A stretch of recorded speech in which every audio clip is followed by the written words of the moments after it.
Hello అండి, welcome to Shanmukh cooking recipes. నేను పద్మాని. ఈరోజు స్పెషల్ గోబీ పకోడీ అండి. చాలా బాగుంటుంది. అసలు ఎంత బాగుంటుందంటే దీన్ని ఏ విధంగా చేసుకోవాలో, దీనికి కావాల్సిన పదార్థాలు ఏంటో చెప్తాను.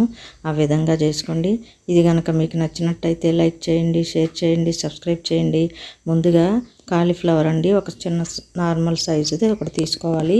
తీసుకున్న తర్వాత దాన్ని మనం కట్ చేసుకొని బాగా ఉప్పు నీళ్ళతో బాగా కడుక్కోవాలండి. కడుక్కొని మనం ఒక గిన్నెలో వేసుకొని అందులో కొద్దిగా తగినంత సాల్ట్ వేసుకోవాలి. వేసుకున్న తర్వాత అందులో 2 స్పూన్స్ కార్న్ఫ్లోర్ వేసుకోవాలండి. అలాగే 2 స్పూన్స్ ఒక స్పూన్ కారం వేసుకోవాలి. 2 స్పూన్స్ బియ్యపిండి వేసుకోవాలండి. 2 స్పూన్స్ బియ్యపిండి వేసుకున్న తర్వాత ఇంకో 2 స్పూన్స్ మనము మైదా వేసుకోవాలన్నమాట.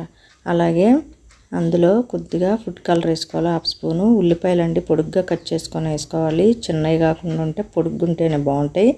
ఇందులో కరివేపాకు, కొత్తిమీర, పుదీనా సన్నగా ముక్కలు కట్ చేసేసుకోవాలండి. వేసుకున్న తర్వాత ఇందులో 3 టేబుల్ స్పూన్స్ శనగపిండి వేసుకోవాలి. అందులో మనం ఎక్కువగా వాటర్ పోసుకోకుండా కొద్దిగా పోసుకొని ముందర మొత్తం ఇలా కలుపుకోవాలండి.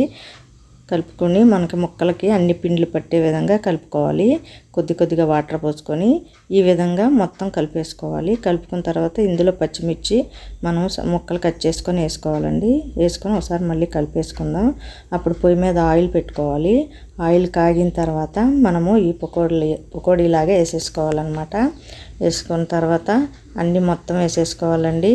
వేసేసుకొని బాగా ఒక 5 మినిట్స్ ఉంచాలన్నమాట. ఉంచిన తర్వాత మనము రెండో సైడ్కి ఒకసారి అన్నీ కలుపుకోవాలి. ఈ విధంగా కలుపుకొని 2 సైడ్లు ఏగే విధంగా చూసుకోవాలి. జాగ్రత్తగా మరీ హైలో పెట్టేయద్దండి, కొంచెం మీడియంలో పెట్టాలి, లేకపోతే పచ్చి పచ్చిగా ఉంటుంది. ఈ విధంగా ఏగుతాయి అన్నమాట. ఏగిన తర్వాత మంచి కలర్ వచ్చినాక ఇదిగోండి ఏగిపోయినాయి. ఇంకా తీసేద్దాం. ఈ విధంగా తీసి ప్లేట్లో తీసుకోవాలి. వేసేసుకున్న తర్వాత మొత్తాన్ని మనము ఇలా ప్లేట్లోకి తీసుకున్న తర్వాత దీని దగ్గర ఉల్లిపాయ ముక్కలు పెట్టుకోవాలి.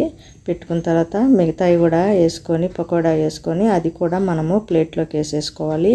వేసేసుకున్న తర్వాత ఇప్పుడు వేసుకోవాలండి గరం మసాలా. ఆ పిండిలో కంటే దీనిపైన దించినాక పొడి గరం మసాలా జల్లినట్టయితే అసలు చాలా బాగుంటుంది. ఉల్లిపాయలు కూడా వేసుకొని మనము నిమ్మకాయ కనుక పిండుకుంటే చాలా బాగుంటుంది. నచ్చినట్టయితే లైక్ చేయండి, షేర్ చేయండి, సబ్స్క్రైబ్ చేయండి.